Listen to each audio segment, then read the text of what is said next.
Hello everyone, मैं अतुल स्वागत करता हूं आपका अपने YouTube channel study to the point पर, जहां हम लेकर आते हैं दिन भर के कुछ बेहतरीन करंट अफेयर्स जो आपकी परीक्षाओं के लिए उपयोगी सिद्ध होने वाले हैं। तो दोस्तों, करंट अफेयर्स शुरू करने से पहले हम क्विज देख लेते हैं। जो हमारे साथ नए लोग जुड़े हैं वो जान लें कि हम करंट के पहले पिछले 3 से 4 महीनों का क्विज करते हैं, जिसमें पहले आपको उत्तर देना होता है, उसके बाद हम क्रम वाइज इसका उत्तर बताते हैं। तो दोस्तों, पहला प्रश्न है, नौसेना का कौन सा जहाज हाइड्रोग्राफिक सर्वे के लिए श्रीलंका गया? किस राज्य ने corona watch mobile app launch किया? विंबलडन गेम पहली बार कब खेले गए? न्यू डेवलपमेंट बैंक का मुख्यालय कहाँ है? किस राज्य को the heart of incredible India कहा जाता है? अगला है प्रश्न, किस राज्य ने खेल को व्यवसाय का दर्जा दिया है? चकहाव नामक चावल किस राज्य में खाया जाता है? भारत का पहला जीआई टैग स्टोर किस राज्य में खोला गया? आर्कटिक एम नामक उपग्रह कौन सा देश लॉन्च करेगा? राष्ट्रपति का सचिव किसे नियुक्त किया गया? How to onion gots its layer पुस्तक की लेखिका हैं? आगे देखते हैं दोस्तों, पृथ्वी दिवस कब मनाया जाता है? प्रेस स्वतंत्रता सूचकांक में भारत को स्थान प्राप्त हुआ है। जिन टिच का निधन हो गया, वे किस कार्टून के निर्माता थे? केंद्रीय सतर्कता आयोग यानी सीवीसी किसे नियुक्त किया गया है? आयुक्त यहां पर दोस्तों होगा, आयोग नहीं, आयुक्त किसे नियुक्त किया गया है? कैचअप नामक कॉलिंग ऐप किस कंपनी ने लॉन्च किया है? तो दोस्तों, उम्मीद है कि आपने उत्तर देने का प्रयास किया होगा। तो बताते हैं हम इसका उत्तर। तो पहले का उत्तर है दोस्तों, हाइड्रोग्राफिक जहाज जो गया था उसका नाम है आईएनएस जमुना। आईएनएस जमुना। किस राज्य ने कोरोना वॉच नामक जो मोबाइल ऐप लॉन्च किया था, वो किसने लॉन्च किया था? कर्नाटका ने। विंबलडन जो गेम खेले गए थे वो पहली बार 1877 में खेले गए थे। सबसे पुराना विंबलडन आपसे पूछा जा सकता है कि कौन है, तो विंबलडन टेनिस गेम कौन है? Lawn tennis game Wimbledon. तो ये कहां पर खेला जाता है? ये ब्रिटेन में खेला जाता है दोस्तों। आगे देखते हैं, न्यू डेवलपमेंट का जो मुख्यालय है वो कहां पर है? संघाई में। संघाई चीन में। और इसके मार्को स्ट्रैजो अभी इसके अध्यक्ष भी बने, ये भी ध्यान रखेंगे। किस राज्य को the heart of incredible India कहा जाता है? तो दोस्तों, उस राज्य का नाम क्या है? मध्य प्रदेश।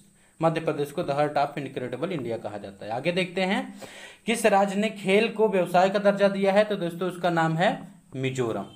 मिजोरम ने क्या किया है? खेल को व्यवसाय का दर्जा दिया है। चकहाव नामक चावल मणिपुर में खाया जाता है। मणिपुर। और ये चर्चा में इसलिए आया था क्योंकि अभी इसे क्या दिया गया है? जीआई टैग दिया गया है। भारत का पहला GI tag store Goa airport पर खोला गया। गोवा एयरपोर्ट पर खोला गया। आर्कटिक एन नामक उपग्रह रूस लॉन्च करेगा। रूस लॉन्च करेगा। राष्ट्रपति का जो सचिव बनाया गया है वो बनाया गया है कपिल देव त्रिपाठी को। कपिल देव त्रिपाठी क्या बन गए हैं? हमारे सचिव बन गए हैं। और how to onion got its layer पुस्तक की लेखिका का नाम क्या है दोस्तों?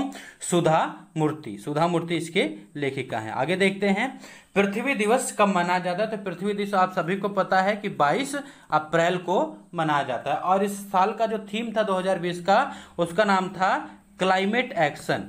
क्लाइमेट एक्शन इसका क्या था? थीम था। और आगे देखते हैं, तो प्रेस स्वतंत्रता सूचकांक में जो भारत का स्थान प्राप्त हुआ है वो कौन सा है? 142वां। फर्स्ट कौन था? नॉर्वे। जिन टिच का निधन हो गया, वे किस कार्टून के निर्माता थे? तो वो टॉम एंड जेरी के निर्माता थे, अमेरिकी थे। और सतर्कता आयुक्त जो नियुक्त किया गया वो किसे नियुक्त किया गया है? संजय कोठारी को। संजय कोठारी क्या है? सतर्कता आयुक्त नियुक्त किए गए हैं। कैचअप नामक मोबाइल ऐप किसने लॉन्च किया है? फेसबुक ने। फेसबुक ने कैचअप नामक मोबाइल ऐप लॉन्च किया है। तो दोस्तों, उम्मीद है आपके ठीक ठाक प्रश्न सही हुए होंगे। और आप अगर इसी तरह से मेहनत करते रहेंगे तो पिछले 3 से 4 महीनों के प्रश्नों में से आपके एक भी प्रश्न गलत नहीं होंगे, या लगभग 17 से 18 प्रश्न आप सही कर ले जाएंगे।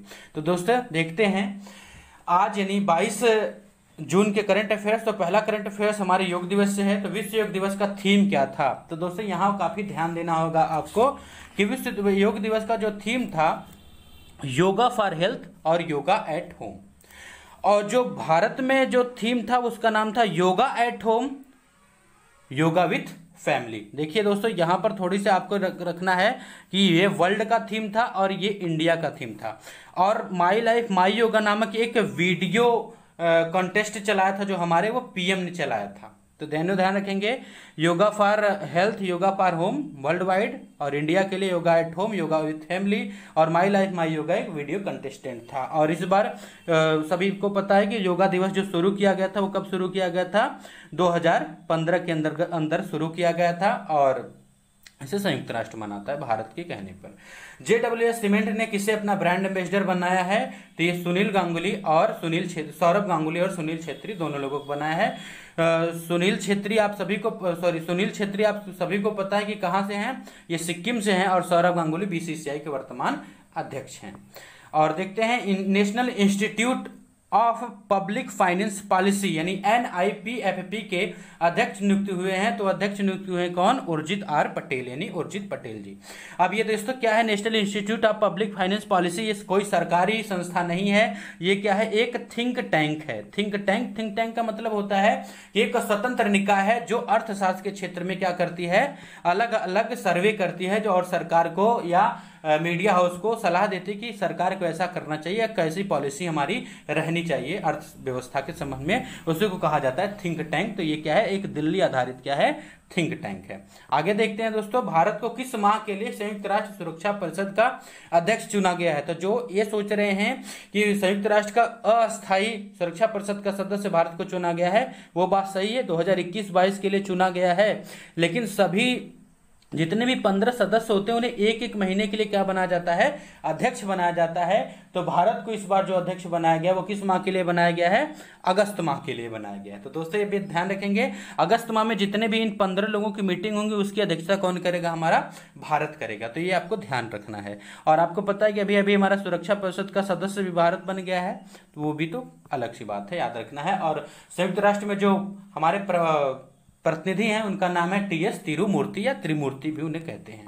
आगे देखते हैं, वर्ल्ड हाइड्रोग्राफी डे कब मनाया जाता है। तो वर्ल्ड हाइड्रोग्राफी डे 21 जून को मनाया जाता है।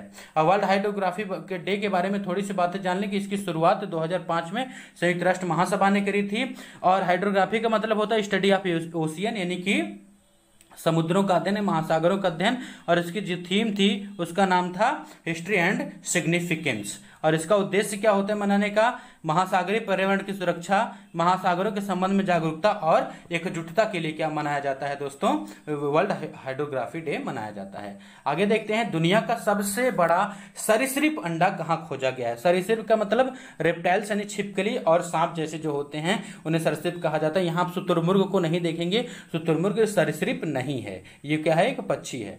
तो यहाँ पर कहाँ पर खोजा गया दोस्तों, तो ये कहाँ खोजा गया, अंटार्कटिका, यानी कि जिसे आप क्या कहते हैं, दक्षिणी ध्रुव कहते हैं। दक्षिणी ध्रुव पर क्या खोजा गया है, भारत विश्व का सबसे बड़ा सरीसृप का अंडा खोजा गया है। इसके बारे में थोड़ी सी बात जान ले। इसे खोजा किसने है, टेक्सास यूनिवर्सिटी की, कहां पर आधारित हो, कहां पर स्थित है ये, USA में। और इसकी आयु कितनी है, 68 मिलियन वर्ष, यानी लगभग 6.8 करोड़ वर्ष, यानी लगभग बहुत पुराना है।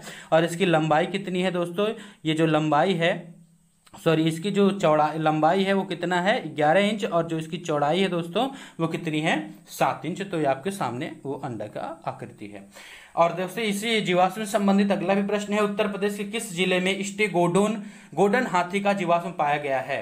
कहां पर पाया गया है, सहारनपुर में पाया गया है। जैसे दोस्तों आप साइबेरिया में देखते थे एक बहुत पुराना हाथी था जिसका नाम क्या था, मैमथ। उसी प्रकार से इस्टोगोडन हाथी जो कहाँ पाया जाता था, उत्तर प्रदेश और उत्तराखंड के तराई के क्षेत्र में ये पाया जाता था। अब यहाँ पर देख ले दोस्तों, इसके जीवाश्म की बात कर लें तो इसका जीवाश्म कितना पुराना है, इसका जीवाश्म जो पुराना है वो 5.8 मिलियन वर्ष पुराना है। और इसकी खोज जो किया है वो world wide fund for nature यानी WWF, जिसका मुख्यालय कोलोगनी स्विट्जरलैंड में है, और Wadia institute of Himalayan geology Dehradun ने इसका खोज किया है। और कहां पर किया है, उत्तर प्रदेश के सहारनपुर में। आगे देखते हैं दोस्तों, VPR विट्ठल का निधन हो गया, वे क्या थे। तो VPR विट्ठल जो थे वो क्या थे, एक अर्थशास्त्री थे। और ये प्रमुख क्यों है, क्योंकि ये 10वें वित्त फाइनेंस आयोग यानी कि फाइनेंस कमीशन के क्या थे, सदस्य थे। तो दोस्तों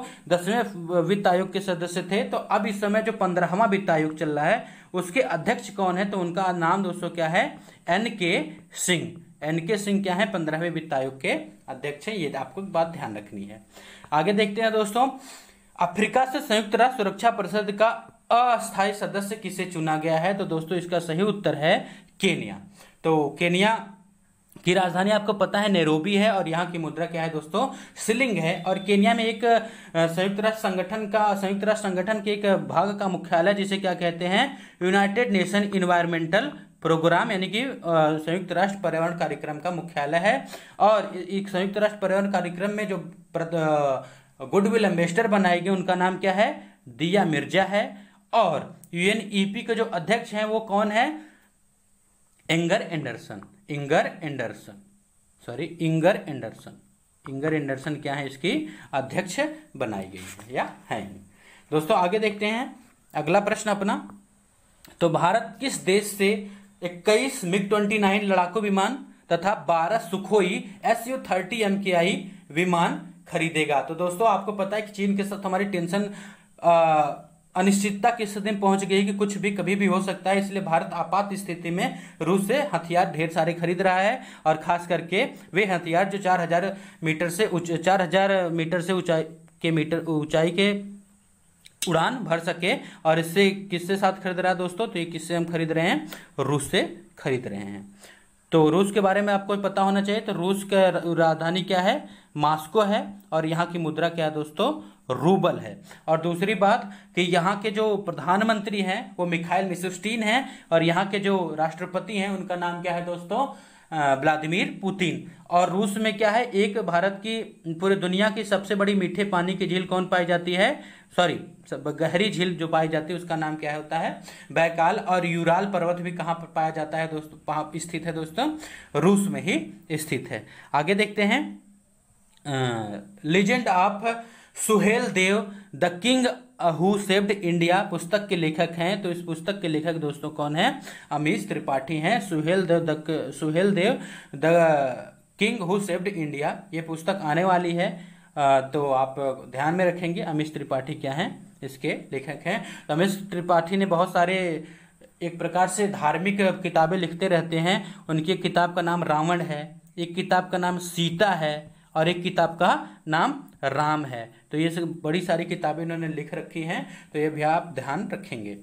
अब देखते हैं दोस्तों, कल के प्रश्न के उत्तर की बात कर लेते हैं। तो दिव्यांगजनों के लिए पुनर्वास रोजगार और समग्र विकास केंद्र जो खोला गया दोस्तों, वो कहाँ पर खोला गया है? रांची के अंदर खोला गया है। जिन लोगों ने उसको सही उत्तर दिया है, कुछ लोगों ने, और बहुत सारे लोगों ने उत्तर नहीं भी दिया है क्योंकि वीडियो पूरा नहीं देखते वो शायद। तो चलिए देखते हैं आज का प्रश्न। आज का प्रश्न है, गोवा क्रांति दिवस कब मनाया जाता है? तो ये उत्तर आपको कमेंट बॉक्स में देना है। और इसी के साथ 22 जून के करंट अफेयर्स समाप्त होते हैं। मिलते हैं जल्द 23 जून के करंट अफेयर्स के साथ। तब तक आप बताते रहें कि दोस्तों हमारा वीडियो आपको कैसा लग रहा है। अगर आपको हमारा वीडियो पसंद आता है तो हमें लाइक, शेयर और सब्सक्राइब जरूर करें और हमारे वीडियो को अधिक से अधिक शेयर करें। तो मिलते हैं 23 जून के करंट अफेयर्स के साथ। तब तक के लिए नमस्कार, टेक केयर।